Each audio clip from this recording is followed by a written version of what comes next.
Hello, this is Jim for the Monopoly Project. We're aboard the Monopoly Project yacht here on Val Vista Lakes. Of course, every successful real estate investor has a yacht. And this is the Monopoly Project yacht with Captain Jim. Fortunately, it's the Bikini Girls' day off, so you just have me here on the lake. And it's a nice day on beginning of April. And today we are here to review two books on chemistry. The first one is called It's Elemental, The Hidden Chemistry in Everything. 304 pages, written in 2022 by Kate Beaverdorf.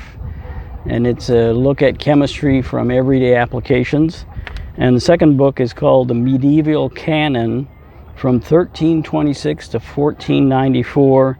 It's for only 48 pages. It's a paperback written in 2019 by Jonathan Davies, who's of course an Englishman with a bunch of strange friends who actually look at the use of medieval canons in that time frame in war and whether it had an effect. And the best thing about it, of course, is that they actually recreate some of them and make their own gunpowder. So in any case, okay, it's Jim for the Monopoly Project. We're floating on Val Vista Lakes. We're on the Monopoly Project yacht. Of course, it's the Bikini Girls' day off, so you just have me. And we're here to do our second book review in this early April. It's a little breezy, but Phoenix weather is pretty much back to normal.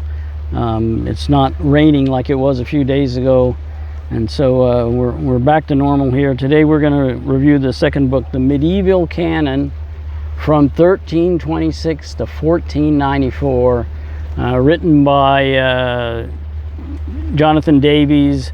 It's only 48 pages. It's paperback, but there's some really nice color photos in it. So I got this book. I got this book from the Guns and Ammo. It had this little side cover thing on it talking about it, and so I had to buy it. So I bought it just because it looked esoteric. The good thing about this book is he doesn't just look. He goes back, and basically the question he wants to ask is did cannons revolutionize warfare in that time frame? And the way he answers it is he goes back to the beginning source material, not the recounting later, but he goes back. He's got a lot of pictures and drawings that were pulled out of old manuscripts. And interesting, he finds some descriptive stuff where they describe how the cannon is used in warfare, what happens at the various sieges.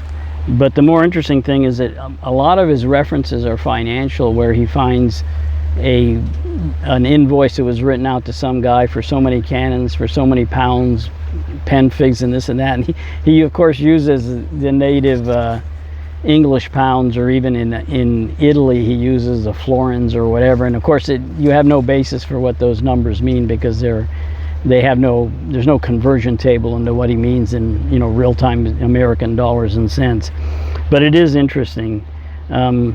So I like the book because he uses original sources, and then after he uses original sources, he and his friends go out and they actually cast some of these cannons, and they made gunpowder, and they fired them off and saw what happened.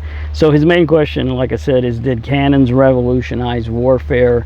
And I'll give you a spoiler: the answer is no. At least not in this 1326 to 1494 period. And then he, like I said, the part I really liked is when they built these things. They cast cannons, and they actually made gunpowder. And he has a long section on various gunpowder recipes. And the interesting thing, of course, is he goes into the financial aspect of gunpowder. And one of the reasons why they didn't have a really big effect early on is because gunpowder was so relatively expensive, and it became cheaper and cheaper until it became dirt cheap when they developed industrial process to create it instead of using urine.